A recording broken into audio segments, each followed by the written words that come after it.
Hallo und herzlich willkommen zum zweiten Video auf tt-test.de. Heute werfen wir einen Blick auf den TIPA K3-Belag, ebenfalls ein Hybridbelag. Ich bin gespannt. Let's go! Also mein Ersteindruck war direkt krass, ist dieser Belag schnell. Und aber auch fest. War natürlich auch zu erwarten mit den 53 Grad Schwammhärte, die angegeben sind. Jedoch kann man es hier auch hören an dem Sound. Es kommt immer dieser Klatsch-Sound. Das hat mich schon überrascht, wie extrem fest der dann doch ist. Man muss dazu sagen, vorher habe ich den Dicknix 09C gespielt, der mir auch sehr gut gefallen hat. Ebenfalls ein Hybridbelag. Jedoch fand ich da immer am Anfang, die ersten Trainingseinheiten, war der echt langsam. Also da kam echt wenig raus. Das war hier beim K3 direkt anders. Also vom ersten Training an kann man hier beim Vorn-Topspin ganz gut sehen, kam da ganz schöne Katapulte raus, ohne dass ich jetzt sonderlich viel gemacht habe.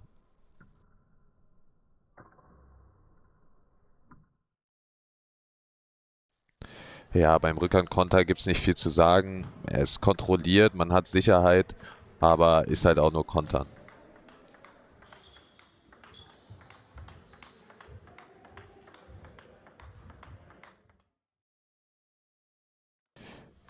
Für den Rückhand-Topspin fand ich ihn sehr gut. Man sieht, ich mache eine sehr kurze Bewegung und trotzdem kommt da echt viel Tempo und Qualität raus. Auch Lorenz, mein Partner, meinte, dass es relativ schwer war, den Ball zu blocken, weil da schon echt viel Spin und Tempo drin war. Für Spin-Spin, da versuchen wir den Ball so ein bisschen gegenseitig anzukicken. Wie wir sehen, wir beide müssen gar nicht viel machen und es wird immer schneller. Also dafür fand ich ihn auch super. Man hat gute Kontrolle und trotzdem kann man viel Tempo entwickeln.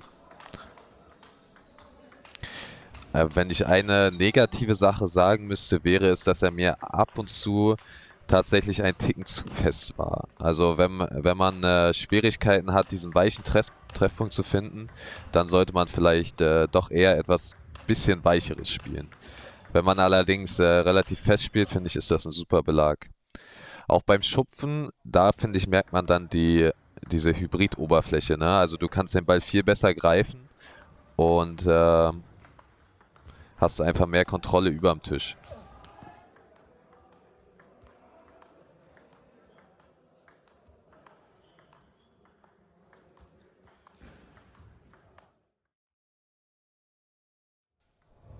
Auch beim Rückhandschub sieht man das. Also wenn man möchte, dann kann man den schon gut weich treffen.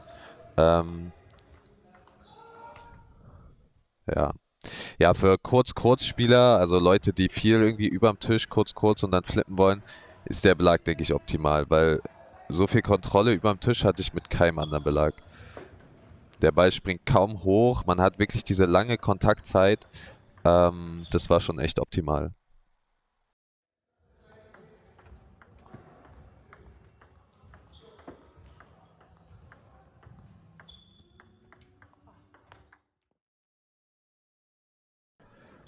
Beim Vornflip war ich überrascht. Da hatte ich beim Dicknix ab und zu das Problem, dass er mir zu langsam war in den ersten Einheiten. Das ging hier ganz gut. Also er entwickelt schon gut Qualität. Da ähnelt er schon wirklich einem normalen Belag. Auch hier beim Rückhandflip sieht man das ganz gut. Dieser weiche Treffpunkt ist möglich und dann kommt da auch echt viel Spin raus. Leider reicht es bei meiner Vorhand dann trotzdem nicht.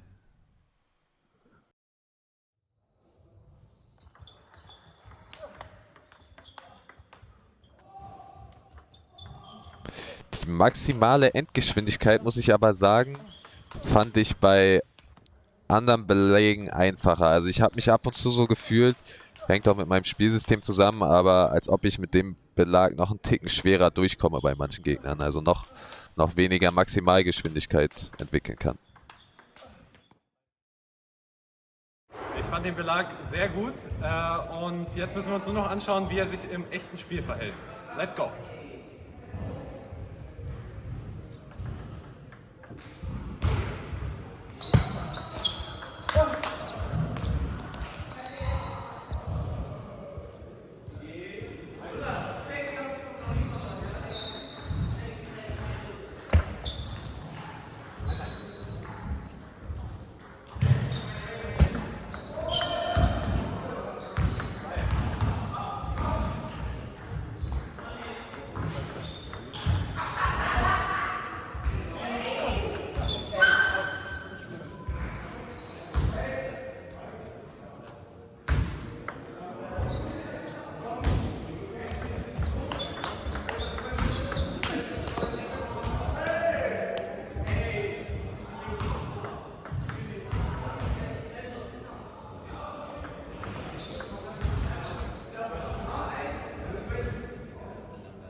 Schiri. War dran, war dran.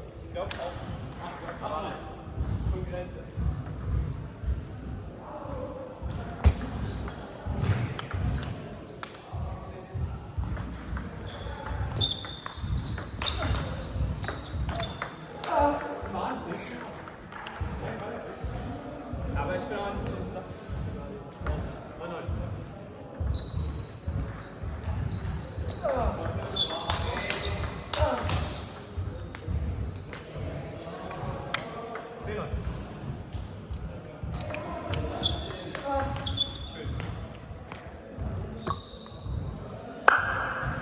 So, meine Freunde, das war es auch schon wieder mit dem Video. Wir bedanken uns recht herzlich bei TT Shop für die Belege. Und ansonsten lasst gerne ein Like da. Lasst uns in den drunter Kommis auch gerne wissen, was wir noch besser machen können. Und ja, Link ist in der Videobeschreibung zum ausführlichen Testbericht. Wir sehen uns nächstes Mal. Tschüss.